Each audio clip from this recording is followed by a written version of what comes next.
Hi friends, welcome back to my channel. പുതിയ വീഡിയോയിലേക്ക് എല്ലാ കൂട്ടുകാർക്കും സ്വാഗതം. അപ്പോൾ ഇന്നൊരു തനി നാടനായിട്ടുള്ളൊരു ലഞ്ച് റെസിപ്പീസാണ് കേട്ടോ കാണിക്കുന്നത്.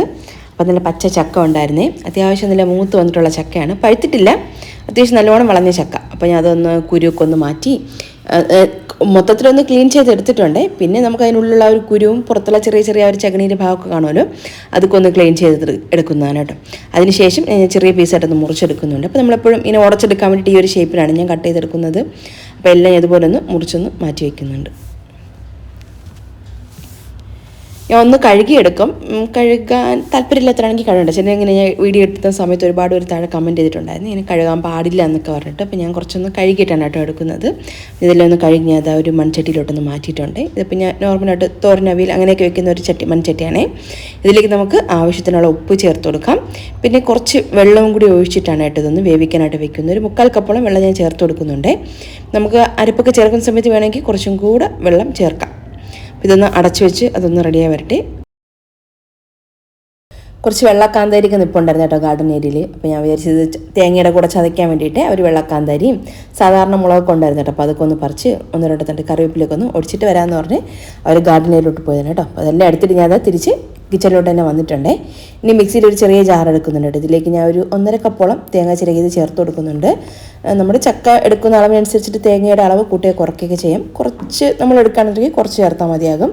നമ്മളിതിനേക്കാളും കുറച്ചും കൂടെ ചക്ക എടുക്കുകയാണെന്നുണ്ടെങ്കിൽ കുറച്ച് കൂടുതൽ നമ്മൾ തേങ്ങ ചേർത്ത് കൊടുക്കേണ്ടി വരും. ഇതിപ്പോൾ അത്യാവശ്യം ഉണ്ടായിരുന്നല്ലോ, അതുകൊണ്ട് ഞാൻ ഒരു 1.5 കപ്പോളം തേങ്ങ ചിരകിയത് ചേർത്ത് കൊടുത്തത്. ഇനി ഇതിലേക്ക് 1 ടീസ്പൂണോളം കുരുമുളകാണ്, മുഴുവൻ കുരുമുളക്. പൊടിയാണെന്നുണ്ടെങ്കിൽ അതൊരു 1/2 ടീസ്പൂൺ ചേർത്ത് കൊടുത്താലും മതി. അപ്പോൾ ആ മുഴുവൻ കുരുമുളക് ജസ്റ്റ് ഒന്ന് ചതച്ചിട്ടിടുകയാണെങ്കിൽ ഒന്ന് അരഞ്ഞ് കിട്ടുകയും ചെയ്യും കേട്ടോ, ഇല്ലെങ്കിൽ അരയാതെ അങ്ങനെ കിടക്കും.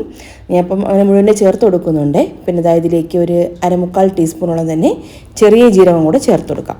ഈ ഒരു ചക്ക അത്യാവശ്യം ഒരു ഗ്യാസ്ട്രിക് ഇഷ്യൂ ഉണ്ടാക്കുന്ന ഒരു സംഭവം തന്നെയാണ്.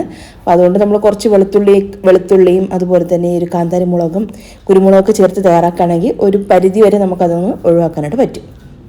അപ്പോൾ എടുത്തിട്ട് വന്നിട്ടുള്ള ഒരു കാന്താരി മുളകും പിന്നെ ഒരു സാധാരണ പച്ചമുളകും പിന്നെ ഒരു 8-10 അല്ലി വെളുത്തുള്ളി എടുക്കുന്നുണ്ട്. അതുപോലെ തന്നെ ഒരു 8-10ഓളം ചെറിയ ഉള്ളിയും കൂടെ ഞാൻ ക്ലീൻ ചെയ്ത് വെച്ചാണ്, അതെല്ലാം കൂടെ ഞാൻ ഇതിലേക്ക് ചേർത്ത് കൊടുക്കുന്നുണ്ട്.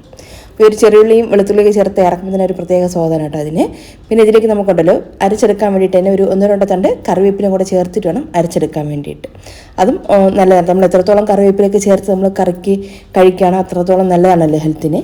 അപ്പോൾ ഞാൻ ഒരു 2-3 തണ്ട് കറിവേപ്പിലയും കൂടെ ചേർത്തിട്ട് എല്ലാം കൂടെ ഒന്ന് ഒതുക്കി എടുത്തിട്ടുണ്ട്. ജസ്റ്റ് ആ ഒരു കുരുമുളക് അത്യാവശ്യം ഒന്ന് ചതഞ്ഞ് കിട്ടിയിട്ടുണ്ട് കേട്ടോ, അല്ലെങ്കിൽ പാടായിരിക്കും അരിഞ്ഞ് കിട്ടാൻ വേണ്ടി. ജസ്റ്റ് ഒന്ന് കല്ലിലൊന്ന് ചതച്ചിട്ട് നമ്മൾ ഇട്ട് കൊടുത്താലും മതി. അപ്പോൾ ഒരു ഫ്രഷോടെ നമ്മൾ ചേർക്കുമ്പോൾ തന്നെ അതിൻ്റെ ഒരു ഫ്ലേവർ നന്നായിട്ട് കിട്ടുകയും ചെയ്യും. ചക്ക വെന്ത് വരാനായിട്ട് അധികം സമയം എടുത്തില്ല കേട്ടോ, പെട്ടെന്ന് റെഡിയായി കിട്ടിയിട്ടുണ്ടായിരുന്നേ. സാധാരണ നമുക്ക് ചില സമയങ്ങളിലൊക്കെ കുക്കറിലൊക്കെ വേവിച്ചെടുക്കേണ്ടി വരും ചക്ക വെന്ത് ഒന്ന് റെഡിയായി കിട്ടാൻ വേണ്ടി. പക്ഷേ ഇത് പെട്ടെന്ന് റെഡിയായി കിട്ടിയിട്ടുള്ള ചക്കയാണ് കേട്ടോ. അപ്പോൾ ഞാനതൊന്ന് ജസ്റ്റ് ഒന്ന് എല്ലാം കൂടെ ഒന്ന് ഇളക്കി ഒന്ന് നോക്കുന്നുണ്ട് റെഡി ആയിട്ടുണ്ടോ എന്നൊക്കെ. ചക്ക ഏതാണ്ടൊന്ന് നമ്മൾ ഉടച്ചെടുക്കുന്ന ഒരു പാകം വരെ ഒന്ന് ആയിട്ടുണ്ട്. ഇനി നമുക്ക് അതിലേക്ക് നേരത്തെ ഒതുക്കി വെച്ചിട്ടുള്ള ഒരു തേങ്ങയുടെ കൂട്ടും കൂടെ ചേർത്ത് കൊടുക്കാം. എന്നിട്ട് നമുക്ക് വേണമെങ്കിൽ അടച്ചൊരു 5-6 മിനിറ്റ് ഒന്ന് ലോ ഫ്ലെയിം ആക്കിയിട്ടൊന്ന് വെക്കാം. അല്ലെന്നുണ്ടെങ്കിൽ എല്ലാം കൂടെ നന്നായിട്ടൊന്ന് ഇളക്കി യോജിപ്പിച്ച് വെള്ളമൊക്കെ ആവശ്യമുണ്ടെങ്കിൽ വെള്ളമൊക്കെ ചേർത്തിട്ട് നന്നായിട്ടൊന്ന് മിക്സ് ചെയ്തൊന്ന് ഉടച്ചെടുത്താലും മതി കേട്ടോ. രണ്ടായാലും ഓക്കെയാണ്. അപ്പോൾ ഞാൻ അതായത് ഒന്ന് ജസ്റ്റ് ഒന്ന് ഇളക്കിയതിന് ശേഷം ഇതിപ്പോൾ ഒരുപാട് തിക്കായിട്ടിരിക്കും. പത്രത്തോളം കുറച്ചൊന്നൊരു കറി പാകത്തിനാകാൻ വേണ്ടിയിട്ട് ഞാൻ ഇവിടെ ഒരു 1/4 കപ്പോളം വെള്ളം ഞാൻ ഒഴിച്ചെടുക്കുന്നുണ്ട് കേട്ടോ. എന്നിട്ട് അടച്ച് വെച്ച് അതൊന്ന് വേവിക്കാനായിട്ട് വെച്ചിട്ടുണ്ട്. അപ്പോൾ ജസ്റ്റ് ആ ഒരു തേങ്ങയുടെ പച്ച ചുവയൊക്കെ ഒന്ന് മാറിയിട്ട് നന്നായിട്ടൊന്ന് റെഡിയായി കിട്ടിക്കോളും.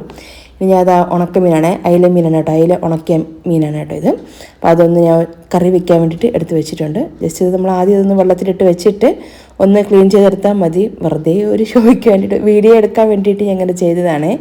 ആദ്യം ഇതൊക്കെ ഒന്ന് കട്ട് ചെയ്തിട്ട് ചെറിയ ചെറിയ പീസായിട്ടൊക്കെ അങ്ങ് മുറിച്ചിട്ട് വലിയ സംഭവത്തിൽ, പക്ഷേ ഭയങ്കര മെനക്കെടായിരുന്നു കേട്ടോ. പിന്നെ ആയപ്പോഴത്തേക്ക് സാധാരണ ഇത് മുഴുവനെ അങ്ങ് തന്നെ വെച്ചിട്ട് തലയൊക്കെ എടുത്ത് മാറ്റിയിട്ട് പുറത്തുള്ള ആ ഒരു തൊലി അങ്ങ് ഉരിഞ്ഞങ്ങ് കളഞ്ഞതിന് ശേഷം ജസ്റ്റ് ഒന്ന് കട്ട് ചെയ്തിട്ട് പിന്നെ കഴുകിയാണ് സാധാരണ എടുക്കുന്നത്. പിന്നെ ഒരു വീഡിയോയ്ക്ക് കാണാൻ ഒരു ഭംഗിക്ക് വേണ്ടിയിട്ട് വെള്ളത്തിലൊന്നും ഇടാതെ ആദ്യമേ തന്നെ ജസ്റ്റ് ഇതുപോലെ ഒന്ന് കട്ട് ചേർത്തണം. ഇത് അബദ്ധമാണ് കേട്ടോ, ഇങ്ങനെ ആരും ചെയ്യണ്ട. നമ്മൾ ആ ഒരു വെള്ളത്തിലിട്ട് വെച്ച് കഴിഞ്ഞാൽ നമുക്ക് ഈസി ആയിട്ട് അതിൻ്റെ പുറത്തുള്ള ഒരു തൊലിയൊക്കെ ഒന്ന് ഇളകി കിട്ടും. തൊലിയൊന്നും വേണ്ട കേട്ടോ. നമ്മൾ ഈ ഒരു ഉണക്കമീൻ കറിയൊക്കെ വയ്ക്കുന്ന സമയത്ത് അതിൻ്റെ തൊലി എടുക്കാതിരിക്കുന്നതാണ് നല്ലത്. അപ്പോൾ ഞാൻ ഇതൊന്ന് മുറിച്ചൊന്ന് ഇട്ടതാണ് കേട്ടോ. പിന്നെ ഞാൻ എന്തായാലും തൊലിയൊക്കെ മാറ്റുന്നുണ്ട് അതിന് ശേഷം. പിന്നെ വെള്ളത്തിലിട്ട് വയ്ക്കുന്ന സമയത്ത് ആ തൊലിയൊക്കെ ഒന്ന് ഇളകി വരുന്നുണ്ടായിരുന്നേ. പിന്നെ അതൊക്കെ ഒന്ന് ക്ലീൻ ചെയ്ത് നന്നായിട്ടൊന്ന് കഴുകിയെടുക്കും പിന്നീട്. ഞാൻ തല ഉപയോഗിക്കില്ല കേട്ടോ, ഒരു ഉണക്കമീൻ്റെ അത് മാറ്റിയിട്ടുണ്ട്. ഇനി നമുക്കിതിലേക്ക് കുറച്ച് പച്ചക്കറികളാണ്, നമ്മുടെ കയ്യിലുള്ളത് എടുക്കാം. കത്തിരിക്ക, വഴുതനങ്ങ അങ്ങനത്തെ ഐറ്റംസ് ഒക്കെ ഉണ്ടെങ്കിൽ അതൊക്കെ എടുക്കാം കേട്ടോ. ഇപ്പം എൻ്റെ കയ്യിൽ അതൊന്നും ഇല്ലായിരുന്നു. ഒരു കഷ്ണം പടവലങ്ങയും പിന്നെ അതുപോലെ തന്നെ ഒരു ചക്കക്കുരു ഉണ്ടായിരുന്നു കേട്ടോ, അത് മാത്രം ഉണ്ടായിരുന്നുള്ളൂ. അപ്പോൾ ഞാൻ അതൊക്കെ ഒന്ന് എടുത്ത് വെച്ചിട്ടുണ്ട്. പിന്നെ എന്താ കണ്ടോ, വെള്ളത്തിലിട്ട് വെച്ചിട്ട് പിന്നെ അതിൻ്റെ തൊലിയൊക്കെ ഒന്ന് ഇളക്കിയെടുക്കുന്നതാണ്. ഒരു മീൻ നമ്മൾ ഫുള്ളായിട്ട് വെച്ചിട്ട് പുറത്തുനിന്ന് അങ്ങ് തൊലി അങ്ങ് എടുക്കുകയാണെന്നുണ്ടെങ്കിൽ അതായിരുന്നു കുറച്ചും കൂടെ ഈസി മെത്തേഡ് എന്ന് പറയുന്നത്. പിന്നെ അതിപ്പോൾ ചെറിയ ചെറിയ പീസായിട്ട് മുറിച്ചിട്ട് പിന്നെ തൊലിയൊക്കെ ഒന്ന് മാറ്റുന്നതാണ്. കുറച്ച് ബുദ്ധിമുട്ടുണ്ടായിരുന്നു, എങ്കിലും കുഴപ്പമില്ല, നമുക്ക് കഴിക്കാനുള്ളതല്ലേ, കുറച്ച് ബുദ്ധിമുട്ടേ പറ്റുള്ളൂ. അപ്പോൾ ഞാൻ അതൊക്കെ ഒന്ന് എടുത്ത് മാറ്റുന്നുണ്ട്. ഇനി അതൊന്ന് ക്ലീൻ ചെയ്ത് മാറ്റി വെച്ചിട്ട് പിന്നെ നമ്മുടെ ചക്ക ഒന്ന് ഇളക്കി കൊടുക്കാൻ വേണ്ടിയിട്ടാണ്. അടപ്പൊക്കെ ഒന്ന് മാറ്റിയതിന് ശേഷം നന്നായിട്ടൊന്ന് ഇളക്കി കൊടുക്കുന്നുണ്ട് എല്ലാം. അപ്പോൾ ഒന്നും കൂടെ ഒന്ന് ചക്ക നന്നായിട്ടൊന്ന് കുക്കായിട്ട് നല്ല രീതിയിൽ ഒന്ന് ഉടച്ചെടുക്കാൻ പറ്റുന്ന രീതിയിലായിട്ടുണ്ട്. ഇനി വേവിക്കേണ്ട ആവശ്യമില്ല, ഇത് ഓവറായിട്ട് തന്നെ വെന്ത് കഴിഞ്ഞിട്ടുണ്ട്. ഇനി ഫ്ലെയിം അങ്ങ് ഓഫ് ചെയ്യാം. ഇതിൽ വേണമെങ്കിൽ നമുക്ക് താളിച്ചെടുക്കാം കേട്ടോ, കുറച്ച് കടുകും കറിവേപ്പിലയൊക്കെ ഫ്രഷ് ആയിട്ട് ചേർത്തിട്ട് അങ്ങനെ താളിച്ചെടുക്കാം. അല്ലെന്നുണ്ടെങ്കിൽ പച്ച വെളിച്ചെണ്ണയും പച്ച കറിവേപ്പിലയൊക്കെ ചേർത്തിട്ട് അങ്ങനെ എടുക്കാം. ഇതൊന്നും വേണ്ടെങ്കിൽ വെറുതെ റോയായിട്ട് തന്നെ അങ്ങനെയും കഴിക്കാം കേട്ടോ, ഓരോരുത്തരുടെ ഇഷ്ടമാണേ. ഇതെല്ലാം കൂടെ ഒന്ന് ഉടച്ചിട്ടൊന്ന് മാറ്റി വയ്ക്കുന്നുണ്ട്. റെഡി ആയിട്ടുണ്ട്. അപ്പോൾ ചിലർക്ക് ഇത്രയും ഉടയ്ക്കണം താല്പര്യം കാണില്ല, അപ്പോൾ അങ്ങനെയുള്ളവർ ഇത്രയും ഉടച്ചെടുക്കേണ്ട ആവശ്യമില്ല. കുറച്ച് ജസ്റ്റ് മാത്രം ചെറുതായിട്ടൊന്ന് ഉടച്ചിട്ടൊന്ന് മാറ്റി വെച്ചാലും മതിയാകും. ചക്ക റെഡി ആയിട്ടുണ്ട്. ഇനി നമ്മൾ ആ ഒരു ഉണക്കമീൻ അവിയലിന് വേണ്ടിയിട്ടുള്ള അരപ്പിനിട്ടിട്ടാണ്. ഒരു കപ്പ് തേങ്ങ ചിരകിയിലോട്ട് ചെറിയൊരു കഷ്ണം, കുഞ്ഞു കഷ്ണം പുളി മതിയോ, ഒരുപാട് ചേർക്കരുത്. 5-6 ചെറിയുള്ളിയും 1 ടീസ്പൂൺ മഞ്ഞൾപ്പൊടിയും അതുപോലെ തന്നെ ഒരു 1.5 ടീസ്പൂണോളം മുളക് പൊടി, കാശ്മീരി പ്ലസ് നോർമൽ ചില്ലി പൗഡറാണ്. പിന്നെ നമ്മൾ എടുത്ത് വെച്ചിട്ടുള്ള ഒരു തക്കാളി, 2 പച്ചമുളക്, 8-10ഓളം ഒരു ചക്കക്കുരുവിൽ അതൊന്ന് 2ആയിട്ട് മുറിച്ചിട്ട് പുറത്തുള്ള ആ ഒരു പ്ലാസ്റ്റിക് പുറത്തെ തൊലി കളഞ്ഞിട്ട് ഉള്ളിലുള്ള ഒരു ബ്രൗൺ കളർ തൊലി കളയേണ്ട ആവശ്യമില്ല. അപ്പോൾ അതൊന്ന് കട്ട് ചെയ്തെടുക്കുന്നുണ്ട്. പിന്നെ നമുക്ക് ചെറിയൊരു സവാള വേണം. പിന്നെ ആ ഒരു പടവലങ്ങ ഒന്ന് മുറിച്ചെടുത്തിട്ടുണ്ട്. ഒരു പടവലങ്ങ, കത്തിരിക്ക, വഴുതനങ്ങ ഇങ്ങനെയുള്ള ഐറ്റംസൊക്കെ ചേർക്കാം കേട്ടോ ഒരു അവിയലിന് വേണ്ടിയിട്ട്. പിന്നെ എന്നിട്ട് ഇതിലേക്ക് ഞാനിത് ആവശ്യത്തിന് ഉപ്പ് ചേർത്ത് കൊടുക്കുന്നുണ്ട്. അധികം ഉപ്പില്ല ഈ ഒരു മീനിന്, കുറച്ച് ഉപ്പ് ഞാൻ ചേർത്ത് കൊടുക്കുന്നുണ്ട്. നമ്മൾ തിളച്ച് കറിയൊക്കെ ഒന്ന് റെഡി വരുന്ന സമയത്ത് വേണമെങ്കിൽ കുറച്ചും കൂടെ ചേർത്ത് കൊടുക്കാം. നമ്മൾ ഈ ഒരു തേങ്ങ അരപ്പ് തയ്യാറാക്കുന്നതിന് കൂടെ തന്നെ ഒരു 1 ടീസ്പൂണോളം ചെറിയ ജീരകവും കൂടെ ചേർത്തിട്ട് വേണം, കുറച്ച് വെള്ളം കൂടി ഒഴിച്ചിട്ട് വേണം ഒന്ന് അരച്ചെടുക്കാൻ വേണ്ടിയിട്ട്. ഒരുപാട് ഫൈനായിട്ട് അരച്ചെടുക്കേണ്ട, ചെറിയൊരു തെരഞ്ഞെടുപ്പോട് കൂടി തന്നെ ഒന്ന് അരച്ചെടുക്കണം. പിന്നെ 1-2 തണ്ട് കറിവേപ്പിലയും ആവശ്യത്തിന് വെള്ളമൊക്കെ ഒഴിച്ചു കൊടുക്കാം. എന്നിട്ട് ഇതെല്ലാം കൂടെ നന്നായിട്ടൊന്ന് മിക്സ് ചെയ്തെടുക്കുന്നുണ്ട്. എന്നിട്ട് അടച്ച് വെച്ചിട്ട് നന്നായിട്ട് തന്നെ അത് കുക്ക് ചെയ്തിട്ടെടുക്കാം. കുറച്ച് ടൈം എടുക്കും കേട്ടോ, ഒരു പച്ചക്കറിക്ക് ഒന്ന് വെന്ത് റെഡിയായി വരണം. അതുപോലെ തന്നെ ആ ഒരു ഉണക്കമീൻ്റെ ഫ്ലേവർ ഉണ്ടല്ലോ ഒരു കറിയിലോട്ടൊന്ന് ഇറങ്ങണം. ഒരു 15 മിനിറ്റോളം ഒന്ന് വേവിച്ചെടുക്കണം എന്തായിരുന്നാലും. നമ്മൾ ഒഴിച്ചിട്ടുള്ള ഒരു വെള്ളമൊക്കെ ഒന്ന് വറ്റി ഇതുപോലെ ഒന്ന് ആയി വരണം കേട്ടോ. അപ്പം ഇടയ്ക്കൊന്ന് അടപ്പൊന്ന് മാറ്റിയിട്ടൊന്ന് ഇളക്കി കൊടുത്താൽ മതിയാകും. നല്ല ഫ്ലേവറാണ് കേട്ടോ. അതായത് ഒരു അയില മീൻ വെച്ചിട്ടുള്ള ഒരു കറി ഉണ്ടല്ലോ, നല്ല ടേസ്റ്റ് ആയിരുന്നു. അത്യാവശ്യം നല്ല മണം പിന്നെ പറയണ്ടല്ലേ, ഉണക്കമീനാകുമ്പോൾ അത്യാവശ്യം നല്ല മണം കാണും. ആ മണം ഉണ്ടായിരുന്നു എന്തായിരുന്നാലും. നല്ല ഫ്രഷ് ആയിട്ടുള്ള മീനൊക്കെ ഉണക്കിയെടുക്കുന്നതാണെങ്കിൽ വലിയൊരു നാറ്റം ഇല്ലാത്ത രീതിയിൽ കിട്ടും. അഴുക്ക എന്ന് വെച്ചാൽ ചീത്താവാറായ മീനൊക്കെ ഉണക്കിയെടുത്തിട്ട് തയ്യാറാക്കുന്നതാണെങ്കിൽ അതിനത്രയ്ക്ക് അത്ര തന്നെ കേട്ടോ അതിൻ്റെ ഒരു രുചിയും മണമൊക്കെ എന്ന് പറയുന്നത് അസഹനീയമായിരിക്കും.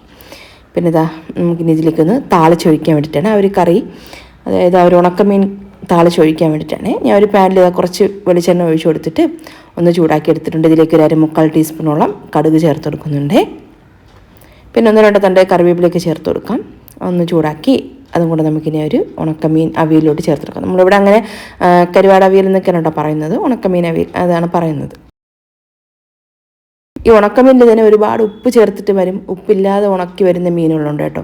ഒരുപാട് ഉപ്പ് ചേർക്കാതെ കുറച്ച് മാത്രം ഉപ്പ് ചേർത്തിട്ട് ഉണക്കി വരുന്ന മീനുമുണ്ട്, ധാരാളം ഉപ്പ് ചേർത്തിട്ട് ഉണക്കി വരുന്ന മീനുണ്ട് കേട്ടോ. അപ്പോൾ ഇത് അധികം ഉപ്പ് ചേർക്കാത്ത മീനായതുകൊണ്ടാണ് ഞാൻ ഉപ്പ് ചേർത്ത് കൊടുത്തത്. പിന്നെ ഞാൻ കുറച്ച് ചാളമീനൊക്കെ മസാല പുരട്ടി വെച്ചിട്ടുണ്ടായിരുന്നു, അതും ഞാൻ വെളിച്ചെണ്ണയൊക്കെ ഒഴിച്ചിട്ട് തിരിച്ച് മറിച്ച് കിട്ടിട്ട് അതും ഒന്ന് ഫ്രൈ ആക്കി എടുത്തു. നമ്മുടെ ഒരു ഉണക്കമീൻ കറി റെഡി ആയിട്ടുണ്ട്. അപ്പം വെള്ളം വറ്റാനുണ്ടായിരുന്നു, അതുകൊണ്ട് തന്നെ ഞാൻ കുറച്ച് ടൈമും കൂടെ ഒന്ന് വെച്ചിട്ടുണ്ടായിരുന്നു കേട്ടോ. അപ്പോൾ ഒരു വെള്ളമൊക്കെ ഒന്ന് വറ്റി കറക്റ്റ് ഇതാ പാകമായിട്ടുണ്ട്. ചക്കക്കുരു ഒന്ന് വെന്ത് വന്നിട്ടുണ്ടോ എന്ന് നോക്കണം കേട്ടോ. എന്നിട്ട് വേണം ഫ്ലെയിം അങ്ങ് ഓഫ് ചെയ്യാൻ വേണ്ടിയിട്ട്. നമ്മൾ അവസാനം താളിച്ച് ചേർത്താൽ മതി. പിന്നെ ഞാൻ ഒരു ഫിഷ് ഒന്ന് ഫ്രൈ ആക്കി ഇനി വേറൊരു പാത്രം എടുക്കാൻ മടിച്ചിട്ടാണ് കേട്ടോ ഞാൻ ആദ്യമേ തന്നെ ഒന്ന് താളിച്ചങ്ങ് ഒഴിച്ചു കൊടുത്തത്. എല്ലാം റെഡി ആയിട്ടുണ്ട്, ലഞ്ചും ഇവിടെ എല്ലാം സെറ്റാണ്. അപ്പോൾ ഒരു റീലെടുക്കാൻ വേണ്ടിയിട്ട് കേട്ടോ ഒരു വാഴയിലേക്ക് വെച്ചൊന്ന് സെറ്റാക്കി വെച്ചിട്ടുണ്ട്. ഇനി ഇതിലേക്ക് നമ്മളിത് വേവിച്ച് ഉടച്ചെടുത്തിട്ടുള്ള ആ ഒരു ചക്ക കണ്ട ഒരു കപ്പയുടെ ലുക്ക് കൊണ്ട്, പക്ഷേ ചക്ക ഉടച്ചതാണ്. ചക്ക ഉടച്ചതും പിന്നെ നമുക്ക് ആ ഒരു ഉണക്കമീൻ കറിയും ഫിഷ് ഫ്രൈയും പിന്നെ ഒക്കെ കൂട്ടിയിട്ടൊന്ന് കഴിച്ച് നോക്കാം എങ്ങനെയുണ്ടെന്ന് ടേസ്റ്റ്.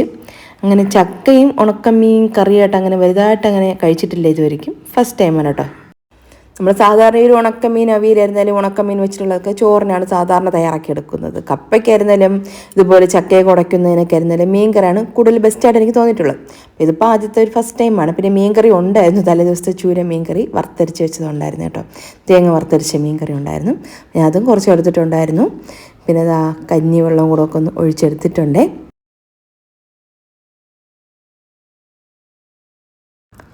ഇനി ഇതുണ്ടല്ലോ ഒന്ന് കഴിച്ച് നോക്കിയിട്ട് അതിൻ്റെ ഒരു ടേസ്റ്റ് പറയാം. സാധാരണ ഇപ്പോൾ നമ്മൾ മീൻകറി വെച്ചിട്ടാണല്ലോ, ഇപ്പം മീൻകറി ഉണ്ടായിരുന്നുണ്ട്, മീൻകറി വെച്ചിട്ടാണ് ഞാൻ ആദ്യം കഴിച്ചത്. നല്ല ടേസ്റ്റ് ആയിരുന്നു കേട്ടോ. പിന്നെ നമ്മൾ അതിന് ശേഷം ഒരു ഉണക്കമീൻ വെച്ചിട്ട് ഒന്ന് കഴിച്ച് നോക്കുന്നുണ്ട്, നല്ല കോമ്പിനേഷൻ ആയിരുന്നു. എന്തായാലും ട്രൈ ചെയ്തിട്ടില്ലാത്തവരുണ്ടെങ്കിൽ ഒരു പ്രാവശ്യം ഒന്ന് ഉണ്ടാക്കി നോക്കണേ. പൊരിച്ചത് വെച്ചിട്ട് ഇങ്ങനെ കഴിച്ചിട്ടുണ്ട് തോന്നുന്നത് കേട്ടോ. അങ്ങനെ കറി അങ്ങനെ ഇതുവരെ അങ്ങനെ കഴിച്ചിട്ടില്ല, ഫസ്റ്റ് ടൈമാണ്. എന്തായാലും നല്ല കോമ്പിനേഷൻ തന്നെയായിരുന്നു. ഈ ഒരു റെസിപ്പി വീഡിയോക്ക് നിങ്ങൾക്ക് ഇഷ്ടമായിട്ടുണ്ടെങ്കിൽ മറക്കാതെ തന്നെ നമ്മുടെ ചാനൽ സബ്സ്ക്രൈബും ഫോളോ ഒക്കെ ചെയ്ത് സപ്പോർട്ട് ചെയ്യൂ. അപ്പോൾ ഈ വീഡിയോ കണ്ട എല്ലാ കൂട്ടുകാർക്കും